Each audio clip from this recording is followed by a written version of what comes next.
ਆ ਹੋਗੀ जी मदानी, बड़ा वड्डा हथियार हर पिंड दा हर घर दा जिहड़ा ये खराब ना जोड़ सकदी। इस ते तुहानूं मैं हिस्से भी दस देना।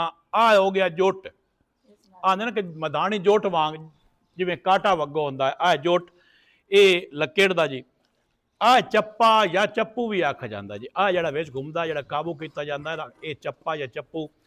आ उतों हो गई डंडी जिहड़ी आ उतां लम्मी जाती डंडी।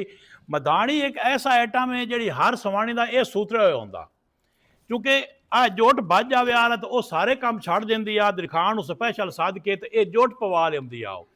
क्योंकि ये मक्खण जिहड़ा है ना, ये दिहाड़ी का मक्खण लैंदा दिखाण ते तां ये जोट पा के दिंदा।